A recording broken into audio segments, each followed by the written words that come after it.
Hello ladies and gentlemen, I'm playing with some classic computers again. This time we have a display from an IBM portable PC, and this display is pretty famous or infamous for the display hinge that breaks this part here, and that is mainly because there is a super strong spring that goes normally inside here, pushes against this shape here, and as you can see, this spring has a tension of maybe 10 kilos or maybe 5, 10, I don't know, and sooner or later this hinge here breaks. Fortunately, I found someone who made me a new hinge with a 3D printer. That's the new part. The only big difference is it's white and not black. And well, some details have changed a little bit, but basically it's the same thing. So let's see if that fixes the problem, and after that we will see how this machine is actually working. Well, one problem is that this hinge here, or this pin here, seems to be riveted to the bracket, and also the other part here is also riveted, so it seems I have to drill that out and replace at least that bolt here with a screw. Okay, let me do that off camera. Okay, it turned out to be a little bit more complicated than I thought. So first, I didn't notice that this is actually a rivet, so I took my Dremel and ground away the rivet on this side, so the whole pin here came out, and then I installed the plastic bracket, the new one, and I drilled a little hole and an M2 2 millimeter screw into that to hold the whole bolt in place again. Maybe it would have worked with soldering, but I didn't want to solder here because I fear that the plastic will melt. But there is some little step to do. I think I have to secure that screw here a little bit.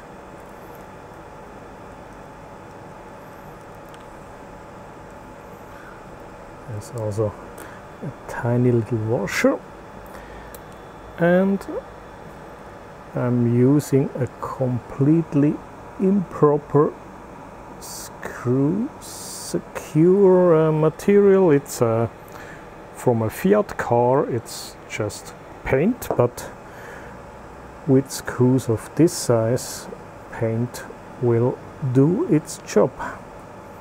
You can also buy expensive material that does exactly the same and is not much more than paint. Of course, that doesn't replace a proper screw securing compound, but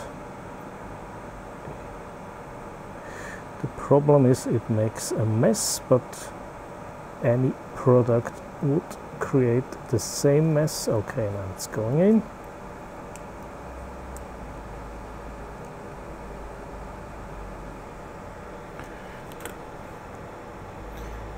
Okay,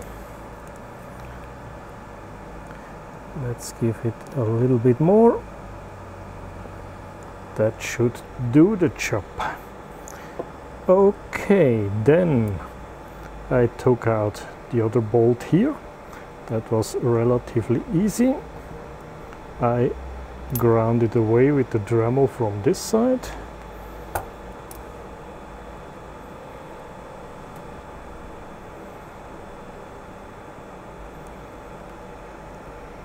You can probably, hopefully, see it here where I ground the material away. Then I pushed the pin here out and replaced it with a 3mm screw, just like that.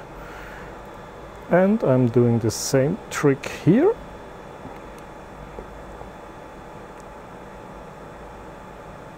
With Fiat Punto Blue. That's a little bit easier to install. Just need a bigger screwdriver. Okay, and that screw shouldn't be tightened too much because it must move here, but I think with the paint, okay, about that, yeah, that seems to be right. Let's give it a little bit more, and I have paint everywhere on my fingers, of course, because talking to the camera and working is always a little bit difficult to do in the same time.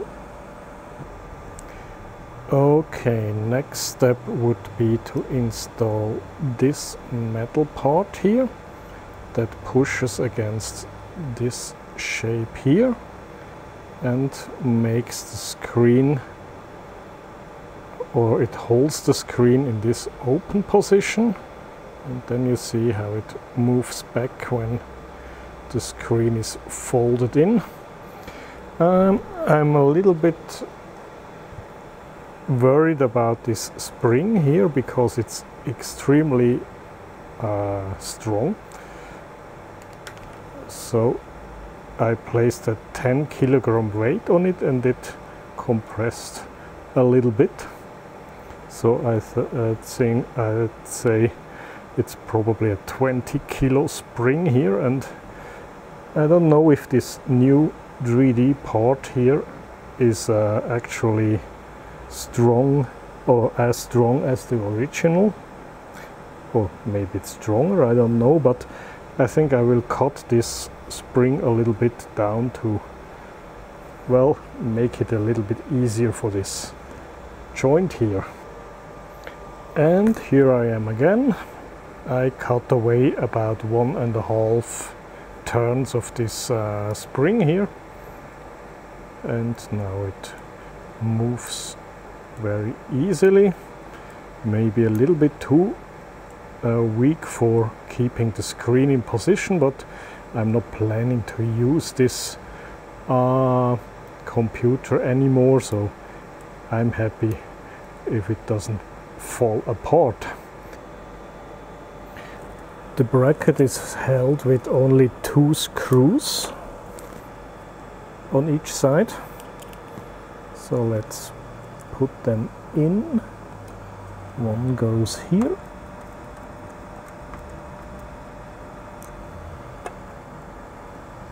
and one goes there. I have to see, is this a plastic screw or a metal screw? No, it's also for a sheet metal screw. So we take, yeah, they are all identical. I take that one, goes in here.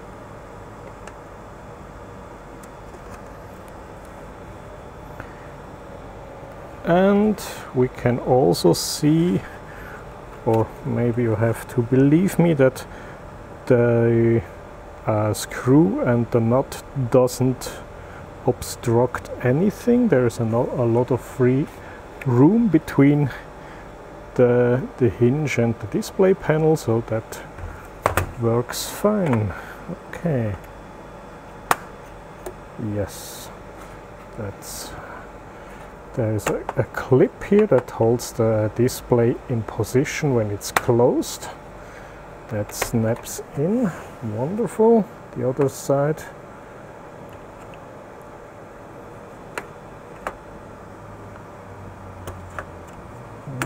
Oh, okay, must go there. Yeah, and there is also a clip here that breaks pretty often, but no, I hope not in my case.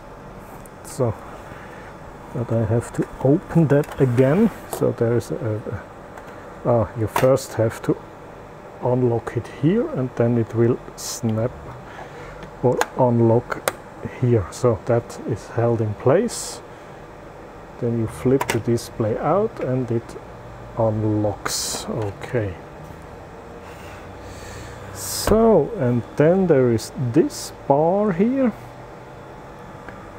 That should go that way here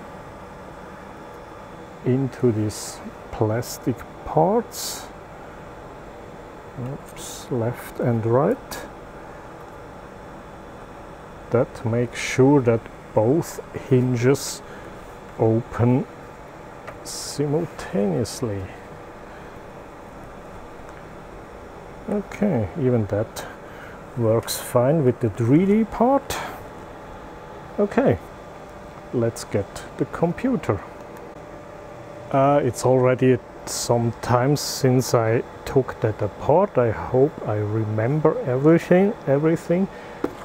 I just remember it was pretty easy because the whole display is only held by 2 screws. One is here, one is there, and the rest is attached to 2 hooks. Okay, let me see. Oh, that's the wrong side. Okay, so that goes in here. No, first I have to connect. No, that doesn't work. Okay, let me see how I don't remember how I did that before. Okay, maybe like that. Okay. Yep. So here you can see one of the plastic hooks. There is the other, and they go into these 2 holes here. And there is this ground strap that goes to that screw. Okay, let's start with that one.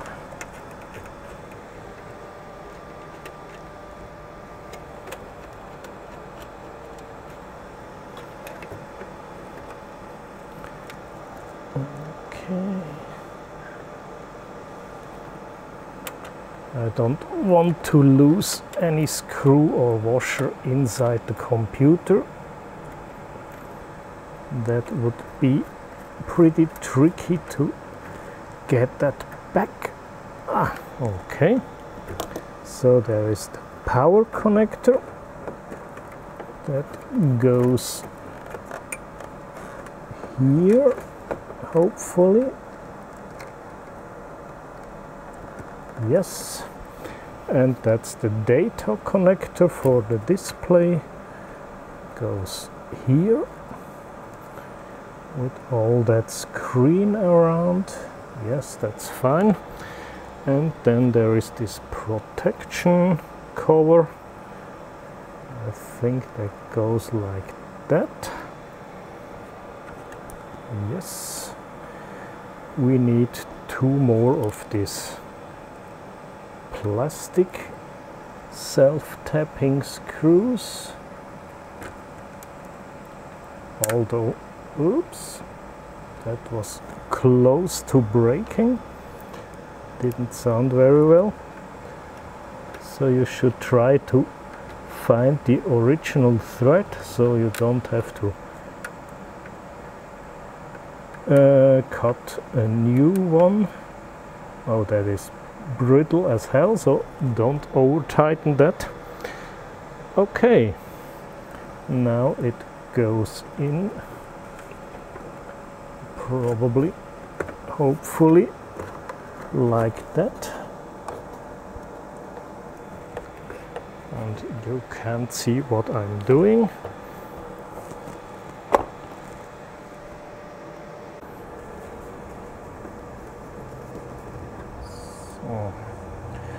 Let's see if that works with the camera in my way. has to go here. I can only feel it. Yes, that's in. And that's also in. Okay. Yeah, that's already it. It's on the hook. And I can now, there are 2 screws with 2 washers. And I hope my screwdriver is magnetic enough to, no, it is not. Makes it a little bit harder, so a magnetic screwdriver helps a lot when it comes to small screws.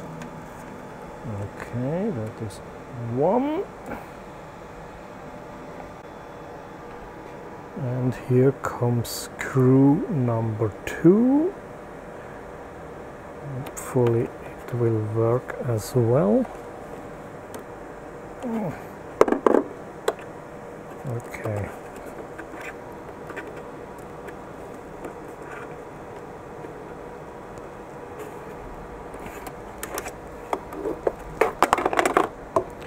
So, that's it.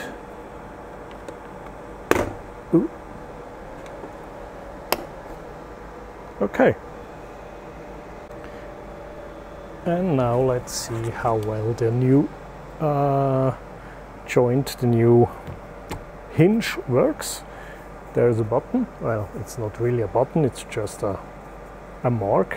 You press it here and nothing happens. That's right. Ah, okay. You have to use these 2 holes here, lift it out. Ah, and then it comes out. So now there is the moment where, yes, it's a little bit loose. It should stay in this position. That's why this spring is so strong, but it doesn't. But at least it's now straight, level, because with the broken hinge it's turned around, and that doesn't look good. Okay, let's connect the keyboard.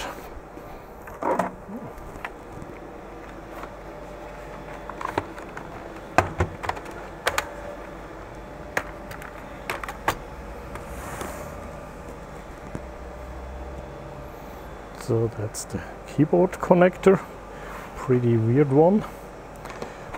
And to connect the keyboard,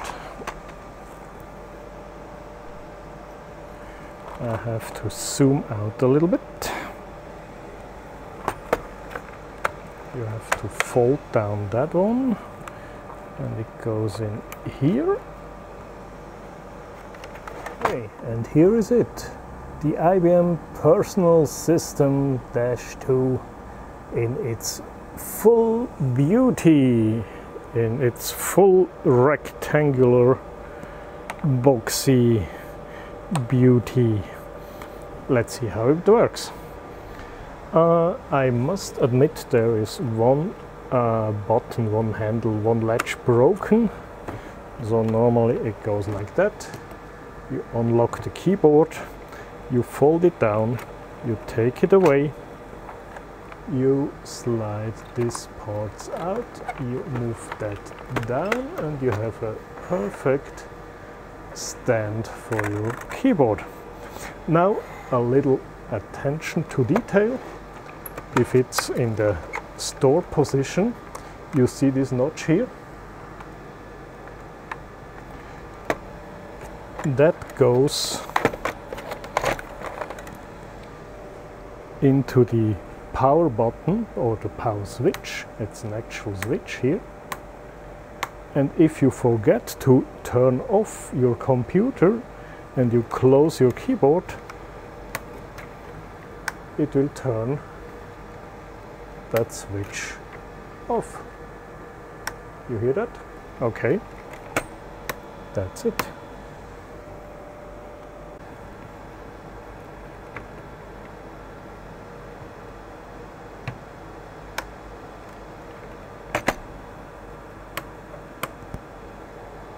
Nice little detail. So after we have taken it apart, it's time to turn it on. Of course, first we have to adjust our screen here to a nice working position. Ah, it's better now, okay.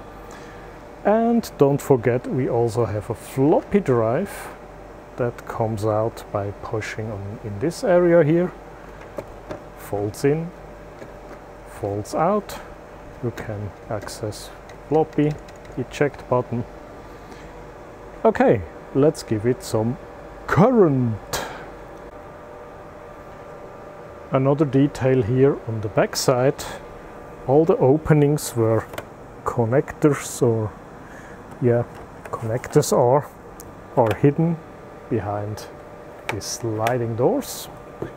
Also the power connector, so if you unplug it, you close the door and everything looks nice and pretty. Fortunately, power cables haven't changed since then, so even a new one will still fit into this computer. And finally, it's time to turn it on.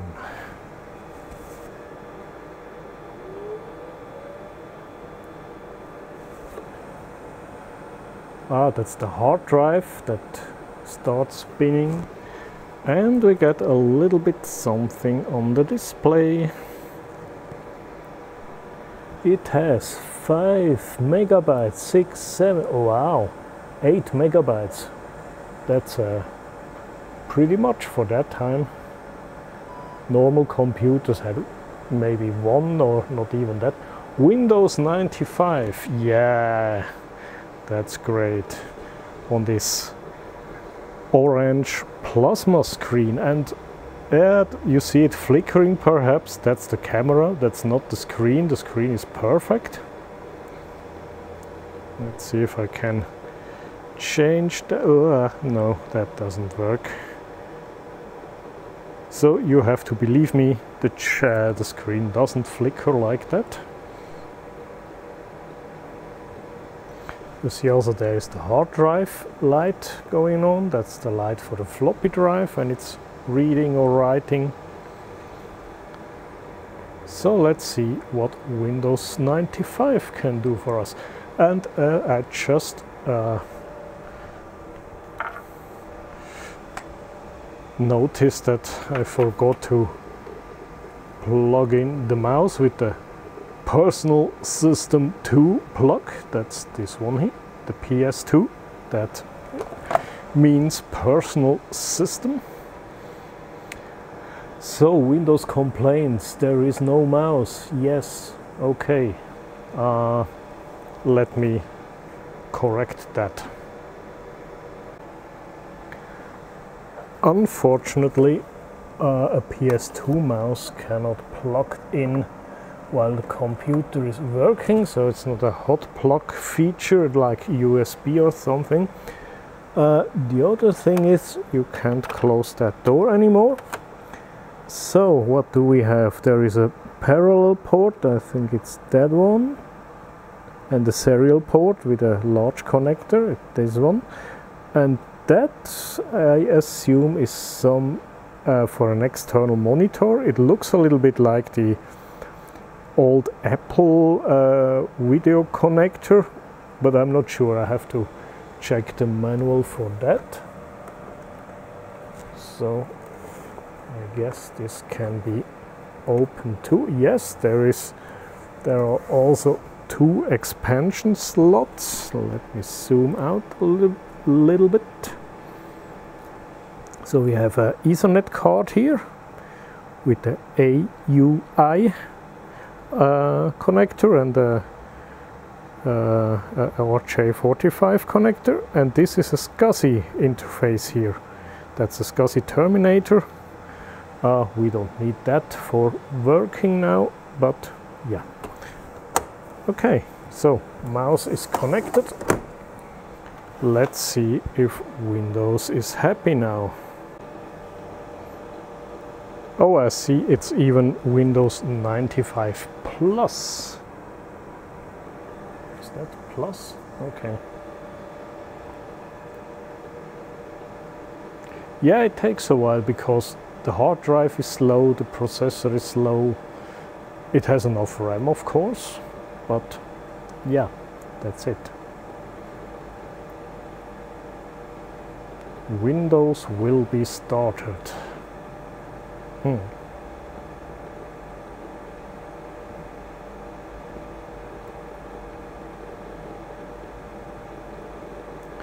It's reading like crazy.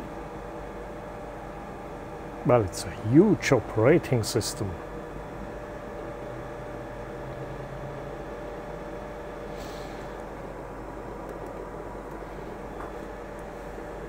So that looks much better. When we don't use the floppy, we can store it away. Oh, it even has some startup sound, so there must be a speaker inside. Interesting.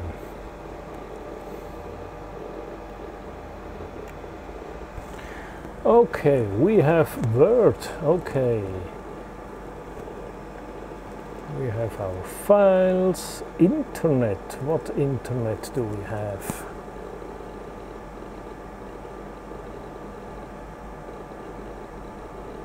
A super slow internet.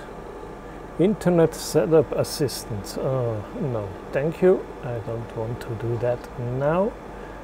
Well, I think it's Internet Explorer. Yes, I want to close that. Let's see what version of Word do we have? The Microsoft Network. Wow.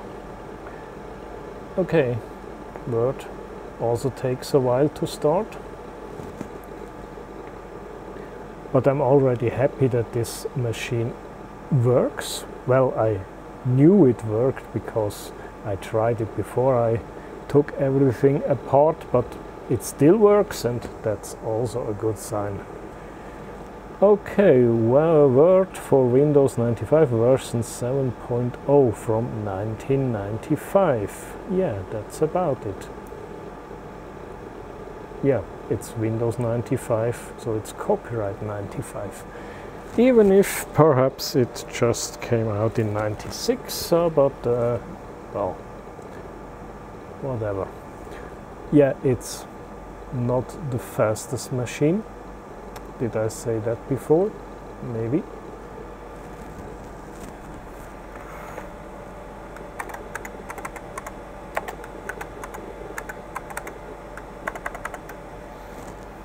Yeah, seems to work.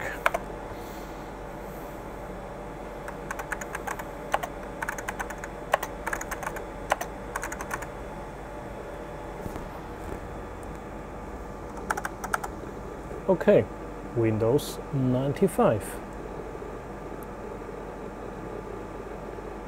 No, I don't want to save that, thank you.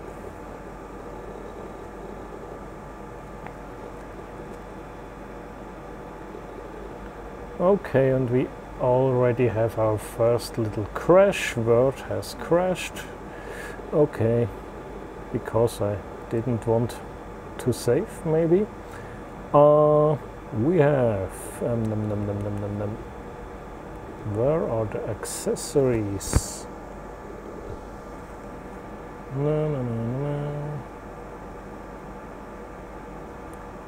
Where are the games? That's the question.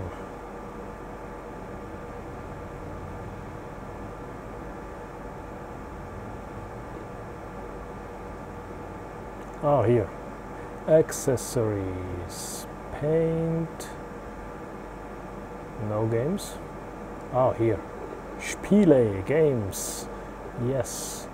Free Cell. Hearts. Minesweeper. Solitaire. Space Cadet. What's that?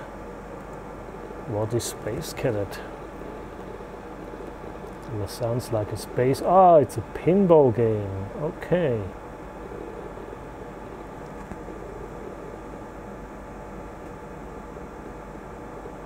By the way, the clock is also wrong, but yeah, I guess the CMOS battery is dead since a long time.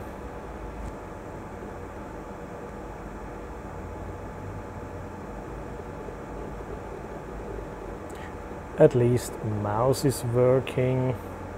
Oh, there is the pinball. So let's see how that works. Shift key, no. Control key, any key. Oops, what's that? Shifts the entire. Okay.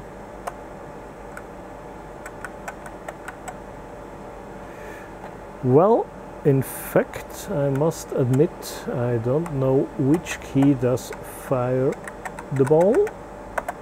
Enter, space. Oh, space, okay. But not so really. Okay.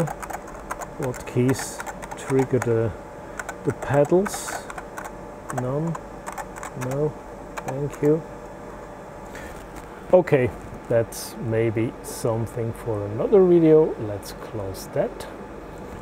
And I think that's it for today. Yes, thanks for watching.